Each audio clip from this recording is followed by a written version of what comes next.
Assalamualaikum warahmatullahi wabarakatuh. Kami dari kelompok Baja. Perkenalkan, nama saya Lukman Lakim. Saya Cika Permata. Saya Isa Maharani. Saya Maifan Kabi Ajani. Kami dari kelompok Baja ingin mempresentasikan hasil diskusi kami. Jadi di sini saya akan menjelaskan pengertian dari baja. Baja adalah logam paduan yang terbuat dari besi sebagai unsur dasar dan karbon sebagai unsur perpaduan utamanya. Dengan kandungan karbon berkisar antara 0,2% hingga 2,1%. Penambahan karbon ini memberikan baja sifat yang lebih kuat dan keras dibandingkan besi murni, serta sifat lain seperti kekuatan tarik dan ketahanan terhadap korosi. Ia bisa bervariasi tergantung jenis paduan dan proses pembuatannya. Sejarah baja. Zaman kuno sekitar 1000 sebelum Masehi, baja pertama kali dibuat oleh bangsa India dan Tiongkok. Mereka memanaskan biji besi dan mencampurnya dengan karbon untuk menghasilkan logam yang lebih kuat dari besi biasa. Abad pertengahan, di Eropa, baja digunakan untuk membuat senjata, baju jirah, dan alat pertanian. Namun proses pembuatannya masih sederhana dan tidak efisien. Kemudian ada masa revolusi industri abad ke-18 sampai ke-19.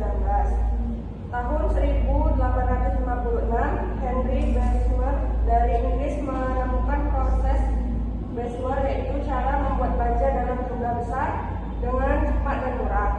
Sejak itu, baja menjadi bahan utama untuk jembatan, rel kereta api, dan gedung tinggi. Sejak itu ia disebut sebagai Bapak Baja karena penemuannya mengembangkan metode pertama untuk memproduksi baja secara massal dan murah. Kemudian ada abad ke-20 hingga sekarang. Muncul berbagai jenis baja modern seperti baja tahan karat atau stainless steel dan baja ringan. Proses produksinya semakin efisien, kuat, ramah lingkungan. Kini baja digunakan secara luas di bidang konstruksi, transportasi, dan industri teknologi. Selanjutnya, kelebihan baja. Yang pertama, kuat dan tahan lama. Memiliki kekuatan tarik dan tekan yang tinggi sehingga mampu menahan beban berat. Yang kedua, fleksibel dan mudah dibentuk. Dapat dibentuk menjadi berbagai profil dan ukuran sesuai kebutuhan desain. Yang ketiga, konstruksi cepat. Komponen baja bisa diproduksi di pabrik dan dirakit di lapangan, mempercepat waktu pembangunan. Yang keempat, dapat didaur ulang. Ramah lingkungan karena baja bisa dilebur dan digunakan kembali. Yang kelima, bobot lebih ringan dibanding beton bertulang, mengurangi beban total struktur dan fondasi. Kekurangan dari baja: satu, rentan terhadap korosi atau karat, perlu dirawat dan pelapisan khusus agar tidak berkarat. Yang kedua itu ada harga relatif mahal, biaya material dan fabrikasi lebih tinggi dibanding kayu atau beton biasa. Yang ketiga, mudah lemah saat suhu tinggi. Sifat baja melemah bila terkena panas berlebih, misalnya saat kebakaran. Yang keempat, memerlukan tenaga ahli. Proses perakitan dan penjelasan membutuhkan pekerjaan dengan keahlian khusus.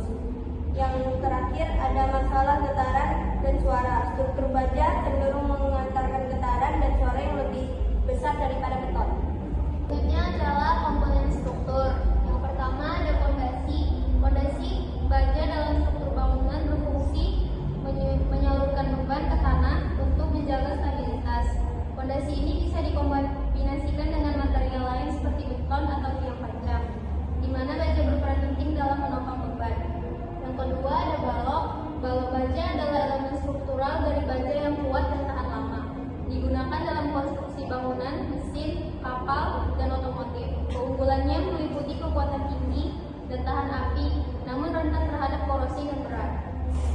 Selanjutnya ada rangka atap atau bagian atap.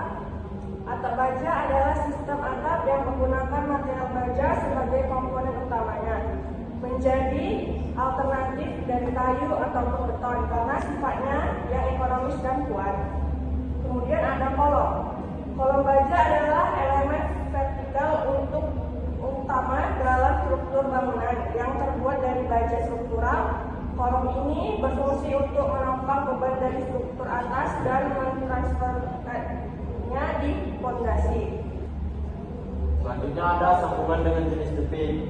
Jepit atau rigid. Sambungan jepit adalah hubungan antara dua elemen struktur yang dibuat menyatu secara kuat sehingga tidak ada pergerakan di titik sambung. Disebut juga sambungan kaku karena mampu menahan perubahan sudut akibat beban. Umumnya digunakan pada struktur yang memerlukan kekuatan tinggi seperti kolom, balok pada gedung bertingkat. Umumnya digunakan pada gedung bertingkat, jembatan, dan rangka baja. Berikut jenis-jenisnya. Jenisnya ada sambungan las penuh. Sambungan las penuh berstruktur dengan las penuh di seluruh bidang sambungannya, menahan momen gaya horizontal dan gaya vertikal. Tidak memungkinkan rotasi atau gerakan pada sambungan. Umum digunakan pada rangka baja, portal, dan sambungan balok kolom. Yang kedua ada sambungan plat penutup.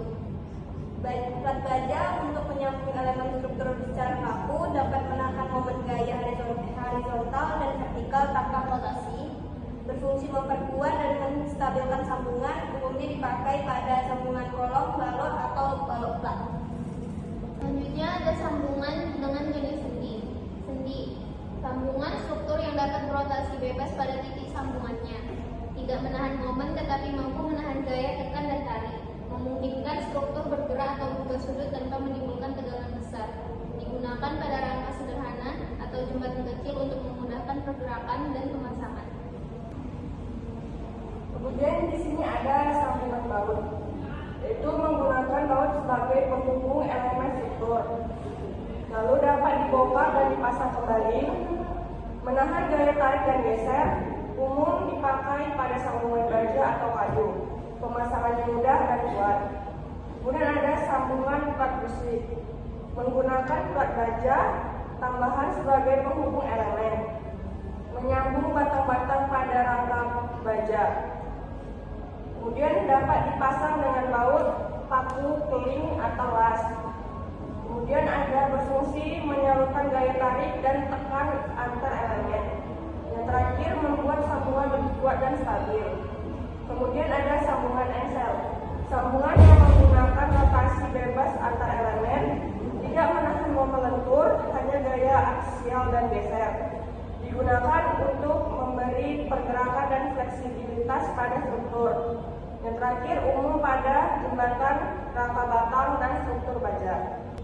Yang terakhir kesimpulan, sambungan jepit bersifat kaku tidak memungkinkan rotasi dan menahan momen gaya geser serta gaya aksial.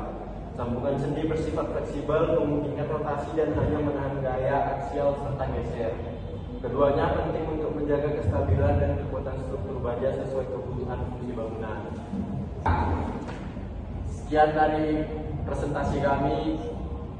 Assalamualaikum warahmatullahi wabarakatuh.